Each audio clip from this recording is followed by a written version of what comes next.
The Jimmy Palumbo Show. That's right. Jimmy Palumbo, your host here. Show number 101. Behind the glass, of course, we got your friend and mine, Gene Woodling. No, we have Chris Gooch. Someone just drove off the road. Gene Woodling was an old shitty Yankee. Always showed up in old timers days in the 70s. Chris Gucci behind the glass. Chris, what's happening here? Good to be back. I mean, I was here last week. I had a You were 2 week here hiatus. last week, of course. Yeah, man. Super Bowl hangover. We're all done with the Yeah. NFL season. All right, we're going to get into all that stuff. Show number 101. Now, I got to, when I hear the number 101, funny thing is we do have a new segment we do at the top now, which is basically called Jimmy Shitty Baseball Cards and Chris's Shitty Players. But I whenever I think of the 101, it's so weird. I just think of the highway in LA. There's a road called, it's actually through the Cahuenga Pass. It's called the 101. And it goes from downtown, like the Staples Center, up through the valley, Burbank, into Studio City, into, all the way up. And you can take it all the way to Calabasas and all the way up. And it's one of those roads. It's almost like a Garden State Parkway, I guess. Some similar. But it's one of those roads, Chris, classic LA traffic. 9 a.m., it's jammed. Noon, it's jammed.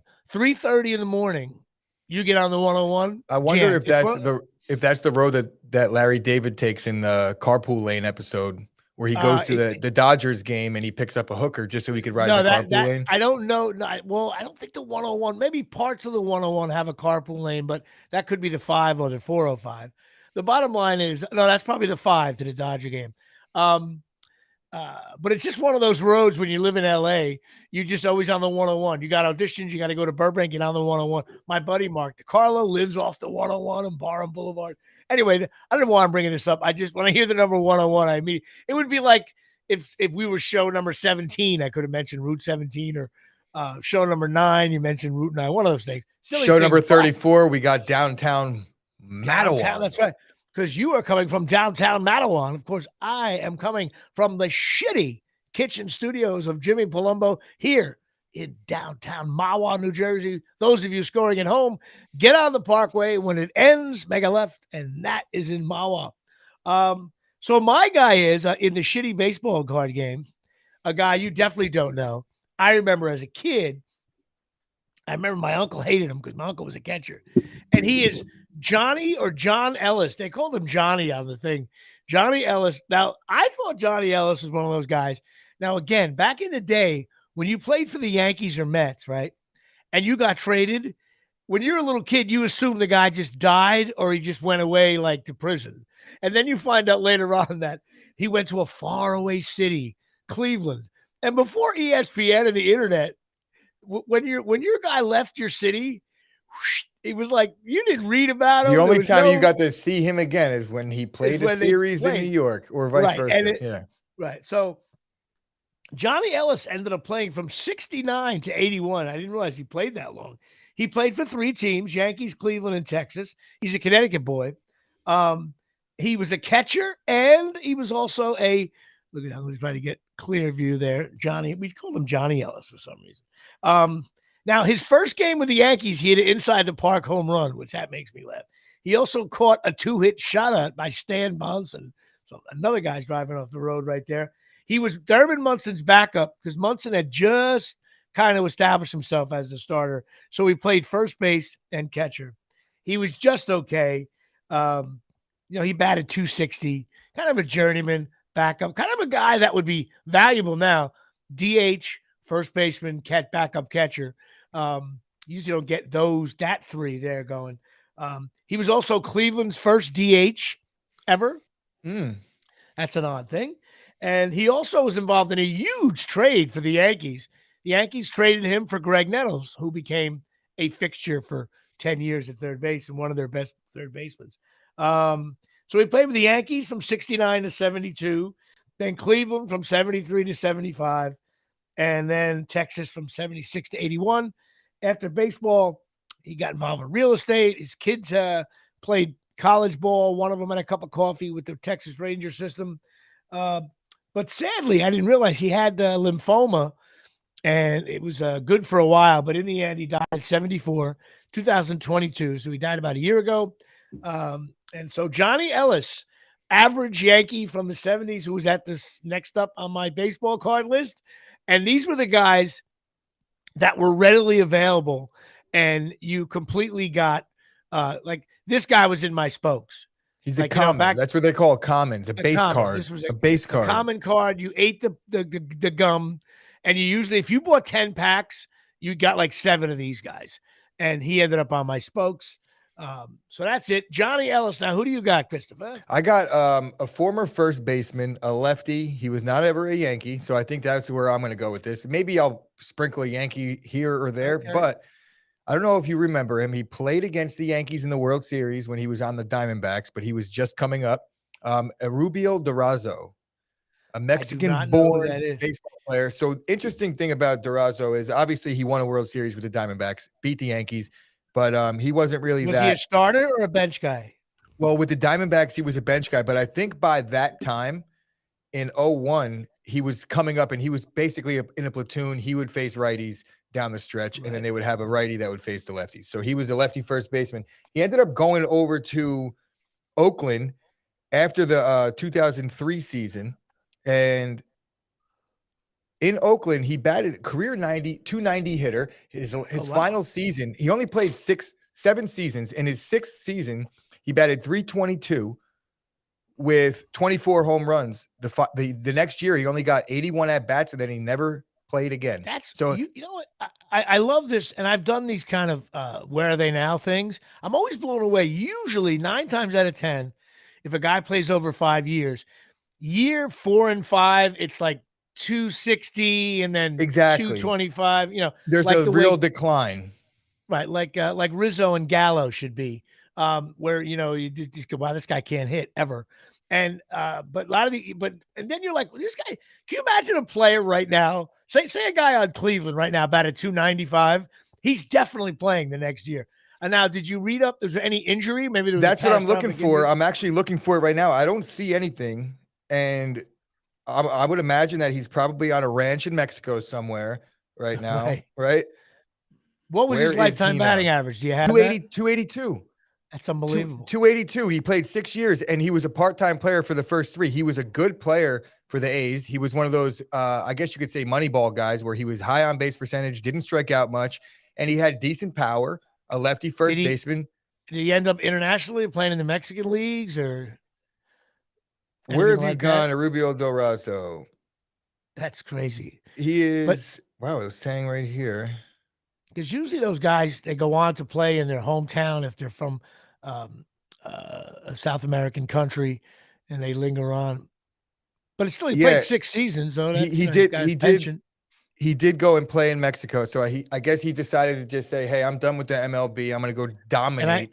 I believe after 5 years in the majors, you do get your pension and stuff. And I think it's like $200,000 a year or something like that. So he's probably living like shape a king, right? In Mexico. How do you pronounce his name? How do you pronounce his name? Rubio Durazo. Rubio Durazo and Johnny Ellis. Now, of course, Johnny Ellis went back a little bit further back than I wanted to, but like I said, I flipped the cards over. Whoever the guy is, that's the guy I go with. All right, well, that's it. Now, in other news, that is the new format of our show. We talk about old shitty guys that people remember. We should call it the Drive Off the Road segment as well. And we could do right now we're doing baseball because it's baseball season, but we'll move into football maybe or something, unless we come up with another segment. Of course, I was on a Joe DiMaggio-esque streak with Patreon, lighting it up for weeks upon end, thinking that, right? I mean, Joe Rogan was shivering as Jimmy Palumbo was moving up in the rankings. And then, of course, beware the Ides of February. And I'm dying on the vine. I am still stuck at Patreon. I am stuck at 24. I can't believe we can't get a 25. I can't believe we can't get a Butch Woolfolk, a Tommy John. They named the surgery after the guy. We can't. I'm sure one of my listeners got Tommy John surgery and could be number 25. Or, of course, Joe Pepitone, another Guinea back in the 60s and late 60s, who was supposedly a jerk off, but like a 300 hitter, kind of cocaine and drugged and drank and acted like an asshole out of his way. But unfortunately, he was like, they say he was the first jerk off major league player, and now they're all like Joe Pepitone would be an angel now compared to these guys today. But he was number 25. Butch Woolfolk. I mean, come on. I can't believe I didn't think we'd be stuck at 25, 24. Come on now. You know what? Maybe I ran out of nephews. Could that be that's what I was thinking. I mean, you got to have one of your siblings needs to have a child. Right? Well, yeah. I mean, everybody's too old though. That ship has sailed. I got one nephew left, but he's going to graduate. You start having college. I can't get $3 out of him. Some great nephews soon. Maybe I think that's more likely in the cards. My nephew Eric is getting married in November, so to Maggie down there in Austin, Texas. So maybe who the hell knows? So here are my wonderful Patreon list. Now I know Joe Rogan reads off his Patreon list, which takes him 6.5 hours. But I have, of course, number one. Can't take it away from him. Alex Stetsena from downtown Ramsey, New Jersey. My sister coming in the 2-hole, Mary Eileen Riccardi. Then we got Michael DeMosi, who's your classic. Didn't know he was listening, and he just signs up and shows me some love. Old Colonia boy. Love you, Mike. Haven't seen you in a while. Of course, my mom coming in the 4-hole, and she should back cleanup because she is my cleanup hitter. Then my cousin Joey jumps in, Madison's dad, who was an intern over there at CHOP. Then we got Rob Pastor, another one coming out of nowhere. Kappa Sig from downtown New Brunswick back in the 80s. Then we got James Kanowitz, who designed my my website, which was awesome for its time. And now I can't get him on the phone. He's got like 2 kids now, married to a beautiful woman, and I can't get to him. Jimmy Riccardi, he does have a killer podcast though about Fletch, which if you're a fan of that movie Fletch or Chevy Chase, it's a go-to podcast. Jimmy Riccardi, which I'm going to talk about in a little bit with the Super Bowl because he is a huge Chief fan, and I'll get to him during our Super Bowl segment. My nephew, John Henry Riccardi, who's living near the 101 in Los Angeles. And then we got my nephew, Eric, who's getting married. Michael Caprio, cornhole, my second baseman. He's cornhole guy. My brother, Frankie, who just got back from Israel, and he's a huge contributor there. Darryl Clark, my Louisiana boy, whose season ended shitty. Greg Castellino, Mike Shecky. I'm a Dolphin fan, and they suck now. Lawler, who's a good old school friend of Artie Lang. Excuse me. I got Dave Ben, 16-year veteran every school I went to. Pat Volkamer, the ultimate asshole Chop Sports contributor about the Dallas Cowboys. I know he drives everybody crazy. I love it because I think he's wackadoo and he's funny as hell. If you ever hung out with him, you'd die laughing. Martin Walsack, big Giant fan coming out of Colonia, New Jersey. Michael Deege, Alphonse, Beer League fame. We'll talk more about Beer League. We got some news there. Janine Mashaw, just back from Keystone, Colorado, and also of Absolute Eyewear. Robin Achana Barna, my old friend from high school. And my cousin, John Henry Palumbo, big Penn State fan and Giant fan. Then Greg Alperin, one of the producers of the Beer League stuff we got going on. And we got Bobby Johnson Palumbo filling in at 24. And after that we have been just mired in a slump. Now, I'm still getting texts. What is Patreon? So, Chris, what you do, you go to patreon.com, patreon.com. You search for the Jimmy Palumbo Show, and you're going to see my show. And then you have different tiers. It's very inexpensive, and you support the show. Show some love. Getting involved. While you do that, also go to my Instagram. I'm up to like 11,000 followers. One of my Beer League posts got over 2.3 million views. And also go to the Beer League 2 on Instagram, on Facebook. Check out the Beer League 2 stuff. That is what we're going to be airing on March 30th. Now, we fully intend to do the Beer League stuff on March 30th. But we did run into a slight legal problem. Not a problem, but an issue. And it just may take time. And we don't want to release anything until we're absolutely sure we can. But we kind of can, but we want to make sure that everybody who's on board is on board and signed up and all that stuff. And that, of course, brings us to my show in Avenel. Now, look, there's a month to go here, Christopher, and I need people to get to downtown Avenel, the Avenel Performing Arts Center, the APAC here at Shea, March 10th and 11th. It's a cool little venue.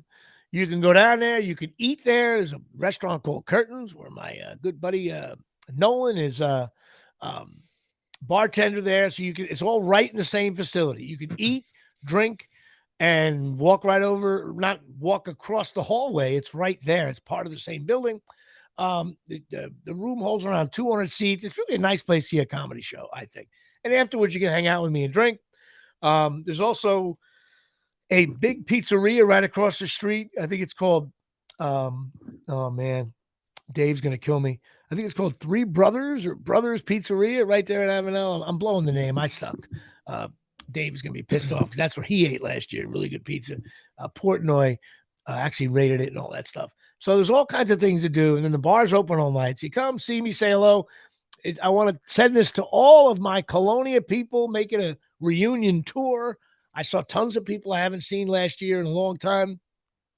And this year I'll be doing mostly the same material, but I hope to sprinkle in some new Colonia material. I actually got to take a ride through Colonia in the next couple of weeks and get, Colonia, Avenel, Woodbridge material writes itself. But come on down. Avenel, March 10th and 11th. It's going to be a big show. I think, Chris, you might be going, hopefully. I think I'm going to be there. Yeah, this time. I don't have the bartending thing anymore, so kind of got rid of hopefully I'll see you. I think your mother and father have seen me now, so I don't know if they're going to go again. But yeah, it should be that's a month. My mother is having surgery in like 2 weeks on her. She tore her meniscus. Cleaning. Oh, wow.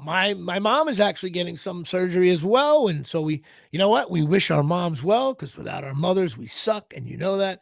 They are the Mahomes, the of our backbone, life. We'll say. We get the number. If our moms go down, we get the number one pick the next year. 100%. That is it's like the Peyton Manning, Andrew Luck situation. Peyton Manning, and at our age, there is no Andrew Luck to pick up in the draft either. You stink for a while. We're gonna get RG3. I wish both of our parents well with that.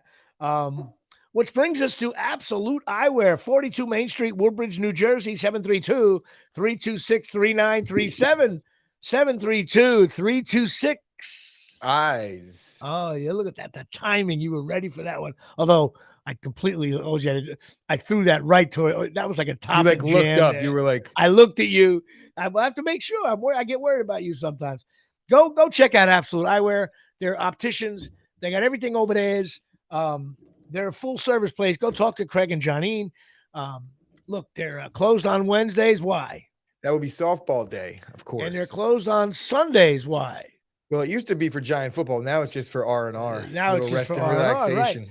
They got everything. They do on contacts. They have eye exams. They have a guy, what do you call it? An optometrist on site. They got Ray-Ban coach Ralph Lauren, Jimmy Choo, Silhouette, Michael Kors, Vogue, Maui Jim, Costa Del Mar, and Charles Oakley works at the store. Go check them out. They got discounts. Mention the show, you get a discount. And the best thing about there is when you leave Absolute Eyewear, you don't feel like a jerk off. And that's, I think I can say no better testament than that. When you leave there, you don't feel like a jerk off. So Absolute Eyewear, go check them out. Down by the train station. Okay, I'm still coughing here. Now, well, it's the Tuesday after the large event. A couple of things about the Super Bowl. I watched it under very tame conditions. Went to my buddy Dave's house. Was really just me and him. He provided some really good food, some beverages of choice. I don't know how to do the math. I was actually able to really watch this Super Bowl. Now, I know you watch it intently, but when you're at a party, even if at your own house, your mother tells you to go get the tray of buffalo chicken. You miss something. You either miss, not that you miss a play, but you miss the commercials, the halftime show. There's always, every time there was a commercial, I got up and did something. So I came back and I missed like the first play. That's how I watched this year. I was completely sitting on a couch. I was all in on it. I watched the game. I know, but I was like, I was all in, and I didn't have anything to do. So I was like, all 3 rooms working, and then the room with the food had like a side angle of the TV. So when I was in the room with the food, which is for the most part of the game, I was watching at a side angle. So you could understand where I was at. A couple of takes on the Super Bowl, and obviously it's 2 days later, so we're entering who gives a fuck territory. But Just entering couple it, huh? couple of things about the Super Bowl for me. Number one, first of all, I know the commercials are always a big deal. Companies spend a lot of money, and sometimes they try to be funny. I didn't think the ones were that great this year, but it's at the point where the halftime show and the commercials now, they have an 80% chance of getting bashed because that's just the way it goes. What I hate about it, but I get it if you're spending $2 million for 30 seconds. Not only do all the commercials, they're available online. And back then it was like, you can see the commercials online, but online is television now. So to me, it was like, oh, the commercials in the Super Bowl were already available. And most people check them out anyway. The other thing is, not only did you have the commercials online, I don't know if anybody knew this. I read, of course, I read the paper because I'm a fossil. They actually told you when each one was airing. So, like, they had it down like from 9 a.m. The New York Post covered exactly what was going to go on across the board, including the commercials. So, like, I knew the first commercial was going to be this. Like, shouldn't there be any kind of like, ooh, when's it going to air? It was like, not only are they available, they even told you when they're going to air.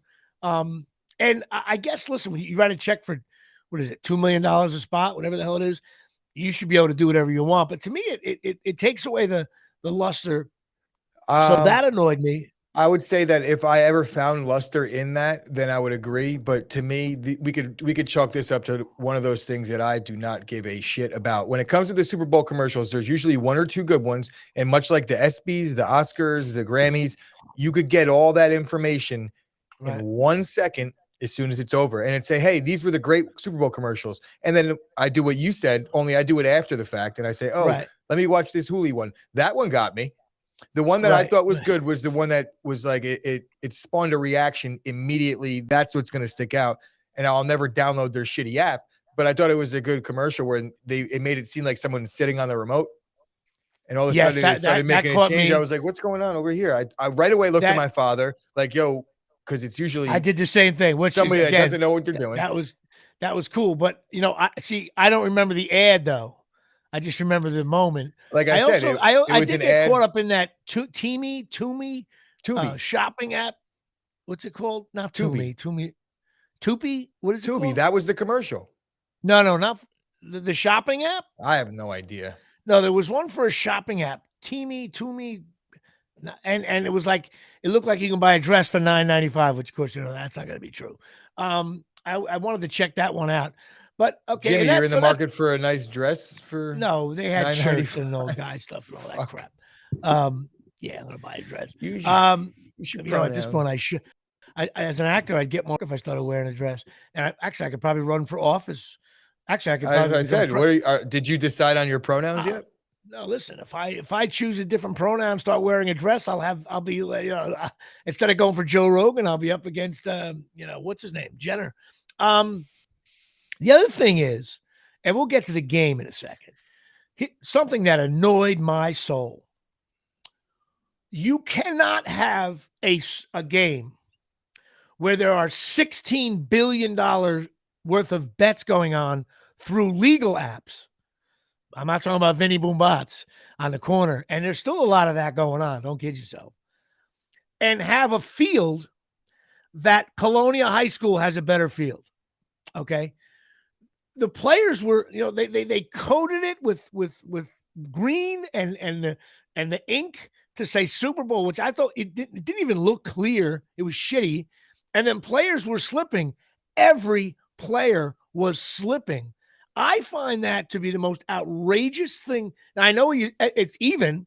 Everybody slips, but like, I remember years ago, there was the head groundskeeper at Kansas City. I forget his name. I knew his name. It could rain for 5 days up till 7:00, and he would have that field ready. Now, this is the Super Bowl. They knew for a fact the game was going to be played there since 5 years ago. And I don't care. I know you're probably not going to care about this either. There is no excuse. And of course, since the NFL is the ultimate mob, no one's going to get to the head mobster. You can't have a field like that. You just can't. That field was horrific. I agree. Players were switching spikes. There was even an issue on the field goal. It was right on the color thing. Kickoff guys were falling on their face. I mean, come on now. It's in the middle of Phoenix. It rains about a half inch a year. You got sprinklers. That should be the most controlled environment in the world. How dare you have a shitty field? Do you agree with that? I agree with it. I do agree with the sense that they both played on it. Yeah. You can make the There's no case. advantage. I'm not going to sit here and say that it just made for a worse game. And I don't want to say offensively. I think it makes it harder for the defense in those situations. Sure. Because the But there's footing no isn't reason there, for it. but there's nothing that's affecting the throws, but it's hard to cover somebody that's on the, how are you going to cover somebody? Cornerback is hard enough. Listen, the reason why, they're probably not going to play. The reason why you don't play in Buffalo is because there's things you can't control. And when you play in Phoenix, you can control everything. And the field looked like Johnny's landscaper. Up to and was including like, the outcome of the game. How do you feel about? Yeah, and I'm not saying. Listen, my point is not that like, oh my God, the Eagles would have won. That's not the point. The point is there's no reason for it. Like my father said, no reason for it. That field should be. They should have an interview a week before the game. The landscaper should be like, "Hi, I'm Bill Jones. I'm in charge of the field. That field is the ultimate perfect humidity, water of any field in the world right now is the Super Bowl, which, by the way, was, I think, top 5 of all time in ratings. And your field sucks. Shame on Phoenix. Shame on that jackass field. Shame on everybody involved. Of course, Goodell's never going to say anything because he's a jerk off. So that's another thing that freaked me out. The other thing, and unfortunately, we're going to differ on this because I'm older than you. I know it's something you don't care about, the halftime show. Now, I got to watch what I say here because I'll sound like a jerk. I had issues with the halftime show. I'm not a fan of Riri's work, but that doesn't mean I'm one that would say, oh my God, the kids listen to that crap. That's all. I want to see the Allman Brothers, Although I think Molly Hatchet would have been a much better choice. It would have been funny as hell. Little stage in the corner cranking out some Southern rock. But I had a problem. I thought the show was visually, the first thing that occurred to me was that these dancers who probably have 0% body fat all were dressed like Michelin men. And all they were doing, you couldn't see anybody's face. You couldn't see their talent. They were so covered and bundled up like it was snowing out that that you couldn't see any of the dancing talent. So it looked like a pillow fight for 13 minutes. I don't mind the lip syncing stuff. That's what goes on now. But it would be nice to have a live act to a live show. I thought it was boring. I think part of the fun of a halftime show, even if you're a big star, have a guest. Have, I don't know, P. Diddy or one of those guys come walking out. Oh my God, he shows up out of nowhere. Nobody knew. Instead, it was just her. And because she was pregnant, the camera was 4 miles away. She was nothing more than a red dot. She looked like someone that changes your oil at Jiffy You Lube. hit the nail on the head right out of the gate when you said, I know you're not going to care about this. And again, it's not that I thought it was good because I didn't really think it was good. I just think in these situations, they're pandering. And I'm going to tell you why, what they're doing. They're not expecting the halftime show to be good. You're asking one of the best performers in the world, realistically, whether you're a fan or not, like that's what they are, right? They're Grammy nominated, Grammy award winning. And you're asking them to mash up all of their hits into a 12-minute set and stop the songs after 30 seconds to a minute. So it's like they're up against it in that regard. But let me tell you what the reason why they do this, and this is why I don't get involved because I understand it. I'll tell you what I miss about halftime. Bring back the Bud Bowl. Let me see bottles of beer play a fake football game, and let me tune into that while the rest of the world. You know what the ratings were for the Super Bowl? It was like 18 billion. You know what it was at halftime? 23 billion. So they gained 4 billion viewers worldwide for halftime. So that's what that was. Listen, I have no doubt. It's popular. The other problem I have with this is, okay, I choose to tune all that shit out because I'm there to watch the football game, and I use the halftime show to regroup and go eat fat, disgusting nachos that I know you saw a picture of in the group chat. You showed me pictures of you because, of course, me, Chris, and Dave, because none of our teams were in it. We were free to roam the cabin and actually text during the game, which we never do. It's so funny. During NFL Sunday, Giants are on, Packers are on, Cowboys are on. We never text. That's like a rule. You wait to the next day. The other thing that is now, okay, I have a child. Chris, you don't yet. Someday you will. If the mother of my future child is pregnant, I know they're allowed to work out now, and it's the new modern age, and they're allowed to do flips and all that. But if I'm the father of that, I guess this is gonna sound so wrong, but I don't care. What am I gonna do? Jimmy, she got probably got like 100 million for 15 minutes. Okay, I would be like, yeah, go ahead. Be careful.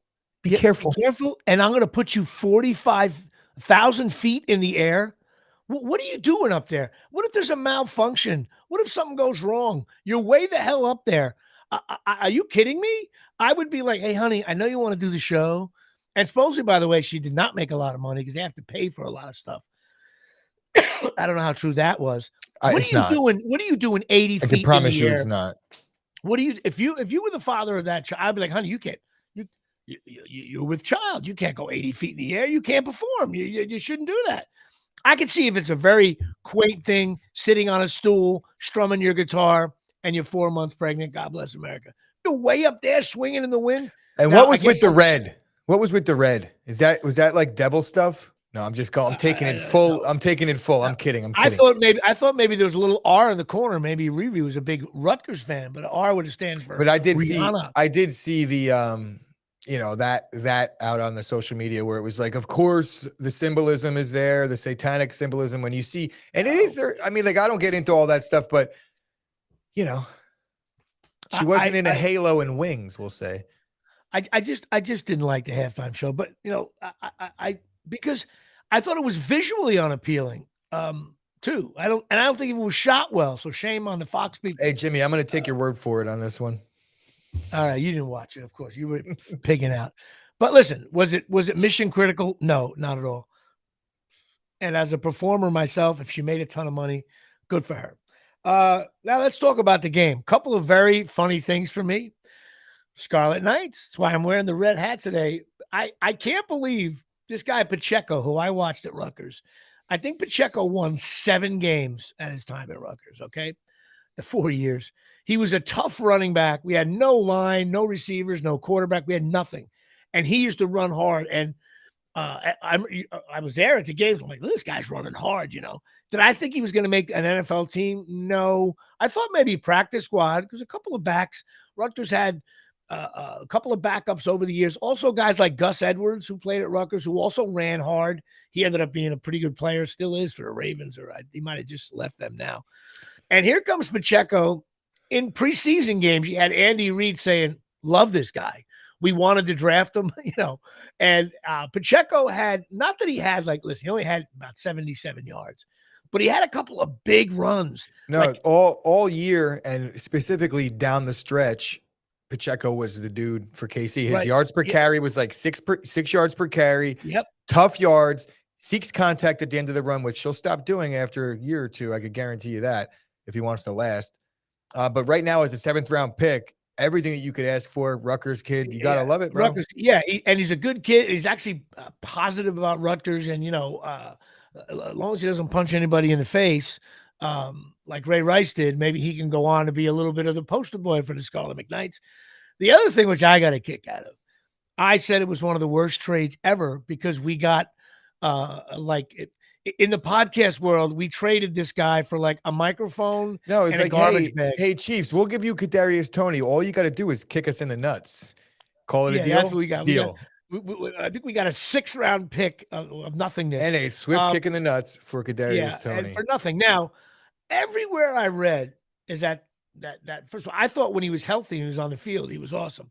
But here's the thing that I think if I was the Giants and all this positive Kadarius Toney thing, because by the way, you can, in a court of law, if I asked you this question, who won the game for the Chiefs? The answer is you could say, oh, Kadarius Toney ran back a punt to the 10. That was the game. No doubt about it. It was a huge punt return. And he also had the touchdown was easy. Nobody was guarding him. But the thing about the Giants, I would come out, if I was the Giants, I would be like, okay, guys, we got to come clean. Okay. We have the worst receivers in the history of the NFL. I believe you can make that argument. And we had this guy, Kadarius Toney.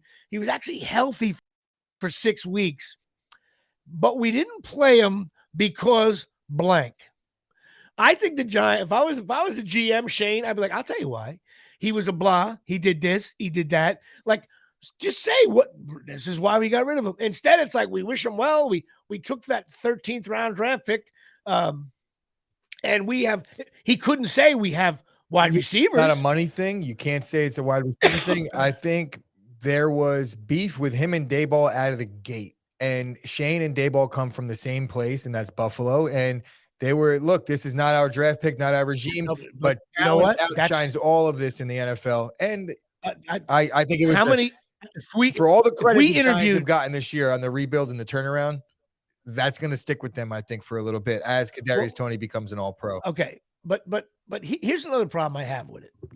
If we interviewed 40 ex-NFL coaches, okay, and this was the question, hey, coach, you got rid of all your asshole players, right? Every one of them for like 16th round draft picks. The coach would say, no, I had at least 20 guys on every roster I couldn't stand. However, some ran a 4-3 and they were secondary guys, or they were the starting quarterback, or they were, in other words, this excuse that a player is a jerk off is the NFL, in man. some cases, you could make the case that I prefer a jerk off on certain like a receiver. Give me that. Give me the guy that absolutely give me the asshole guy. I want the arrogant quarterback, and I want the jerk off receiver, and I want a complete batshit lunatic on the D line. That's what I want. I'll take the 15-yard penalty completely. Here and there. And like my middle linebacker, I don't need a church going guy. I want a middle linebacker that says, I'm going to I'll bite your ankle, but I just don't get it that I think the Giants should come clean. Now, my buddy works for the Giants. I could probably find out a thing or two, but I can't reveal exactly what's going on there. I just want to know more. Anyway, it was still fun for me because he was my favorite player on the Giants. And I used to say, you remember me saying, he's their best player.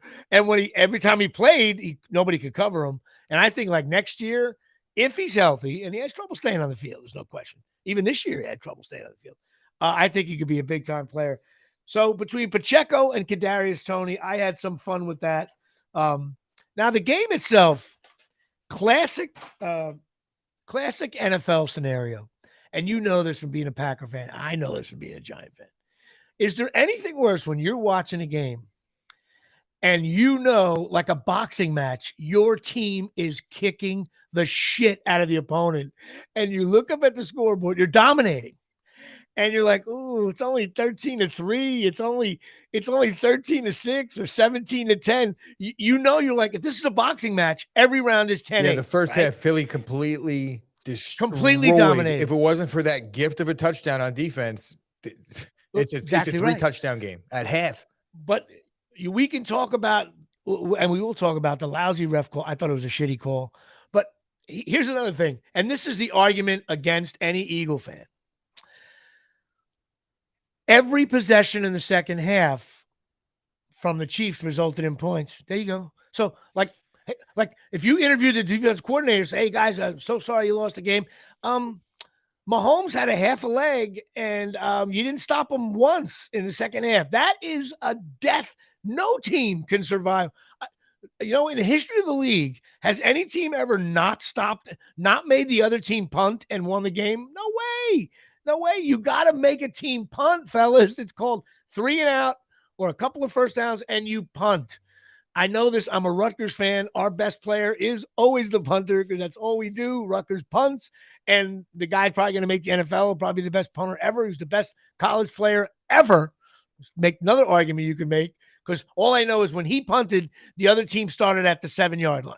That should be a new stat. Like I should be like the Mel Kiper of punters. Oh, what kind of punter is he? Let's look at this. He'll be in the league. After he's done, he'll be in the NFL next year. After he's done punting, I don't want to hear about net yardage. I want to know after he punted, where did the other team start the ball? I don't care about your special teams coverage. This guy, every time he punted, and you got to remember, Rutgers stunk. So, like, Michigan takes over at the 8. Penn State will take over at the 9. We'll be right back. And it was all year long in 3 years. Anyway, bottom line is the Eagles never made him punt. There was this the defensive pass rush was supposed to be, the fearsome foursome gone. And the other thing is, and I think this is a factor, and people are talking about it. They played a exciting, young, flawed New York Football Giant team. Smoked them. Giants weren't ready for primetime yet. They still aren't. They may not be for 2 years. We don't know. And then they played the Niners. And at one point, if you look at the video, I was warming up in the third quarter. Did you catch that? The coach was like, "Hey, Jimmy, can you play?" To be fair, the 49ers started that game with their quarterback. So they knocked them out, and then they knocked out the second one. So they knock out 2 quarterbacks in a game. You can't say easy road. They knocked them out. Yeah, and but you know what? I know where you're getting at. I know what you're getting at. Easy road. Eagles look like the Eagles look like, oh shit. Oh no, the Eagles look the Eagles look like actually quite the opposite, because we talked about it just now. The first half, they kicked the shit out of them. It was the second half. Andy Reid is just a really good head coach, and he outsmarted Sirianni in the second half. Sirianni coached a great first half. Most cocky, annoying. It's bad enough. I'm going to get to Eagle fans in a second, but Eagles this fans are guy shitty. has been so obnoxious. He's been so obnoxious on the sidelines. I love it that we don't have to hear from him until after Labor Day. Well, now. I think the Eagles players and their coaching staff, I think they handled the loss well. I think they handled it classy. The Eagles fans, on the other hand, well, now listen. Let's talk about the Eagle fans. Here's why I don't mind Eagle fans, okay? Because it's really, first of all, the Giants record against the Cowboys and the Eagles is like, I think they're 2-24. It's awful. But here's what I like about the Eagle fans. If you go to Cleveland, Ohio, and you go to the mall, there's no Eagle fans there. If you go to Miami, drive around, you don't see any Eagle fans. Now you see Packer fans, Cowboy fans, you see some Viking fans, you got Dolphin fans that live in Austin, Texas. Eagle fans all live within an hour and a half of what I call the vet. They're from Philly. They're from South Jersey. That's where they're from. They are it's a big time sports town. Sixers, Phillies, Eagles. They're into their team. They hate everybody else, but they're confined to their geographic area. Yeah, Philly can be a little rough. They boo Santa Claus. They love the fact that they were booing Dak Prescott, which you knew was going to happen. Come on now. If it was the Giants, the Giant fans would have booed him too. But funny thing is, I think the Cowboy fans that were at the game were booing Dak Prescott as well, even though he's a nice guy and he won the humanitarian award. God bless America. But I think the Eagle fans I'm okay with it. They're obnoxious, but they're into their team. They were a little cocky. Yeah. They were a little cocky before the game and online. I was supposed to have a guest today, Jimmy Graham, I thought it was funny. He had to cancel last minute due to a family situation. He'll probably have him on next week. I left and I'm like, perfect. I'll have a jerk off comedian friend of mine who's a huge Eagle fan. It was talking shit all week. And the Eagles got bitch slapped in the second half. So the game, that's my take on the Eagle fans. I know you think they're a little obnoxious. And perhaps they are, but at least they're like, to me, yeah, they're I agree. They're obnoxious. Geographically, they don't bother me. Bro, I could find something wrong with every fan base. You want me to? I could go through the entire league right now. Listen, Packer fans are the most corny, okey doke yokels. It's like I don't fit in with the Packer fan base. I go to those games and it's like they're nice people, but it's like, dude, I ate in the guy's kitchen. Some guy invited me to his kitchen. Yeah, it's a different world out there. And they're just, it's like, I guarantee you not many Packer fans enjoyed the Rihanna halftime show. We'll just say that. Right. So which will lead us to, of course, we don't do the NFL stinks list, but I do the stinks list. Sponsored by cornholelevel.com. That's right, Mike Caprio's company. You got to go check these things out. I even have it here. This is what it is, people. This is the cornhole leveler right here. See this thing? And this is the board. Even got you hook this thing on, right? Chris, look at this. You get to go to and fro and up and down, get the exact specs of the official cornhole just by hooking this thing on. They come in a pair. Perfect gift. $19.95. Cornholelevel.com. 20% off when you mention JP Show. And it's, Chris, you can't embarrass yourself by going to a barbecue. If you have one, you need this cornhole leveler. So go to cornholelevel.com, order it. It's we're heading towards barbecue season now. Oh, it's a nice day today. These. So they sponsor my stinks list, and I'm going to have the NFL field committee, whoever was in charge of the field, stinks. And a little change of pace here. We're going to get to it. I have the Nets on my stinks list. I just think the whole thing, Harden, Durant, the other guy, Irving, the whole Kyrie Irving, just a shit show, and they're a mess now. And even though they're like the 5th seed right now, I think they're going to Ben Simmons. I mean, look at the assholeness. Besides Durant, Durant's just simply one of the best players in the league. Irving, Ben Simmons, Harden. I mean, he's like, what GM said? Hey, instead of having one asshole, let's have 4 of the 5 players on our starters as jerk offs, and let's see how they do in the New York market. And let's go trade them all for nothing.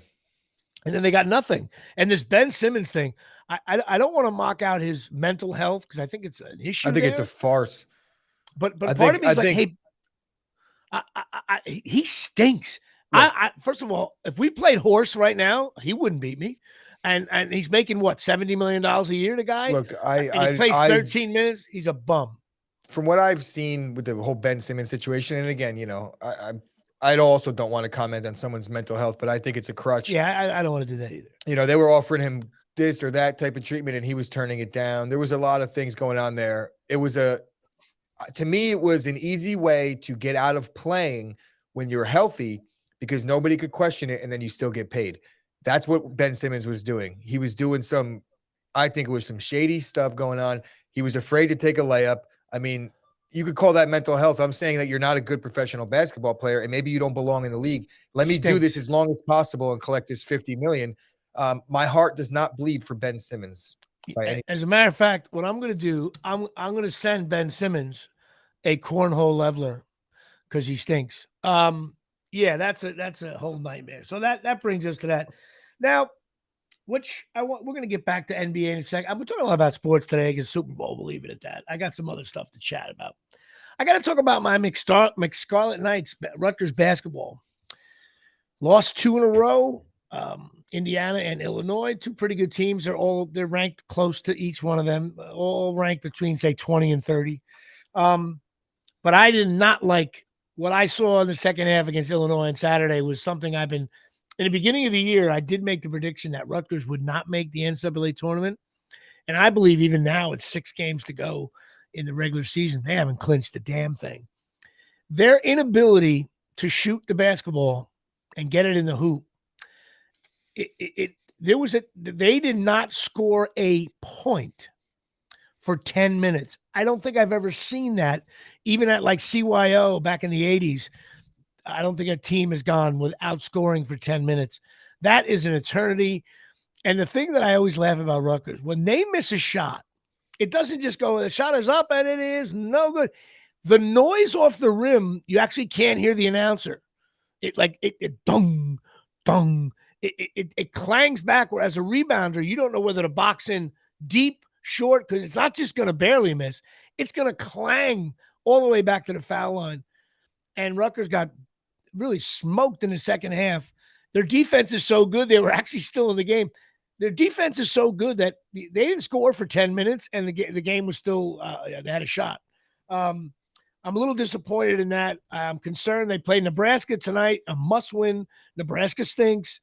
At home, you got to win these games because they have to go 11-9 in league, and they only have 8 wins right now. So they have to go 3-3, and there's some nasty away games. And I don't know. I'm concerned about my McScarlet Knights, but I like Peichel. I think the team is tough. Hopefully they'll bounce back. That being said, we'll talk about the Knicks for a little bit. You know what? I watched the Knicks game last night, and I'm like, okay, this is fun. Yes, and Sam Grasso, Mowat Mag is a big loss for them. I understand that.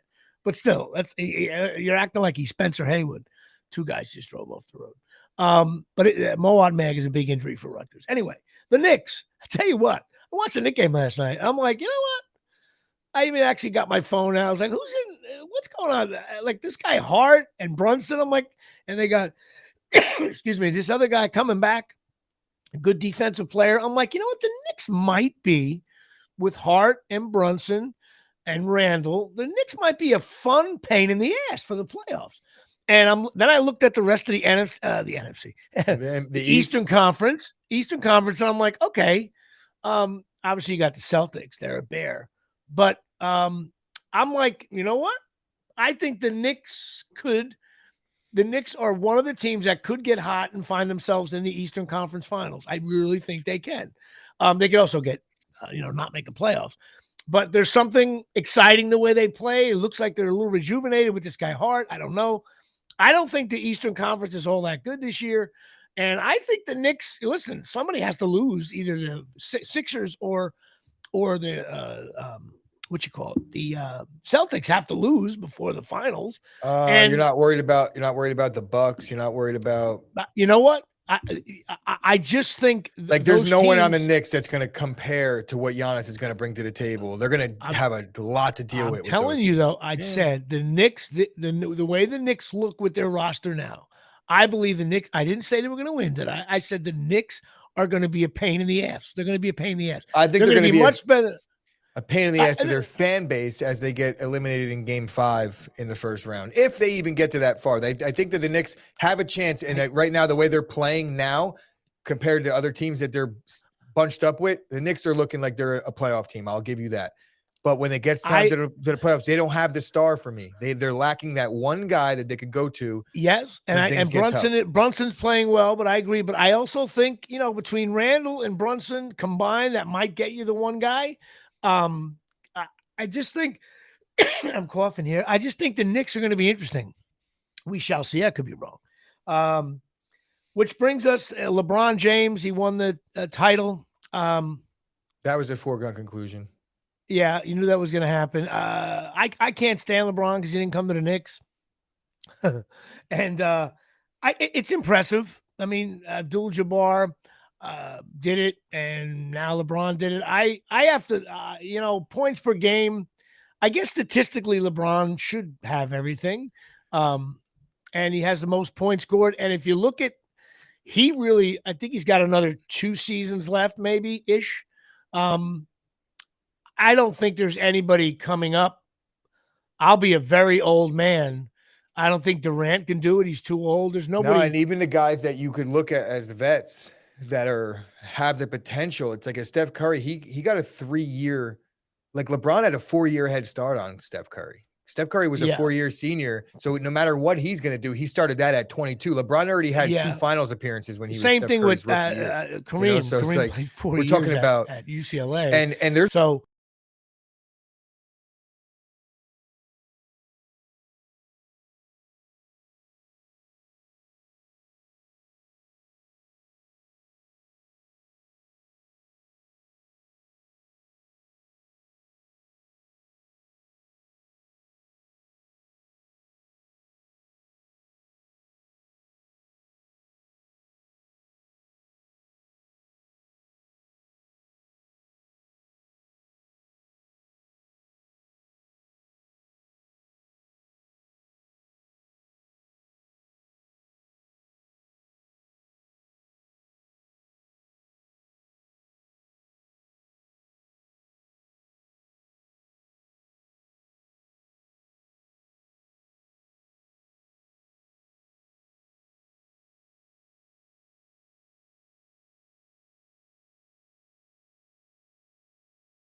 Unable to connect. Retry the room. Oh my God. This.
Oh, am I live?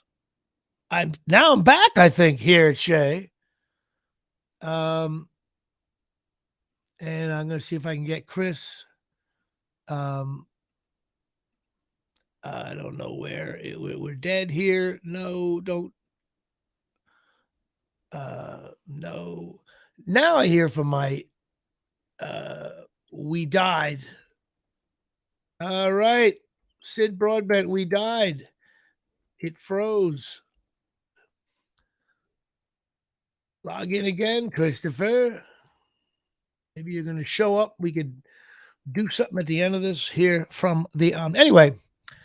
Let me see if anybody chimed in. Uh, Connection, Sam Grasso, funniest line of the day. Connection is like Rutgers shootings. So right on that.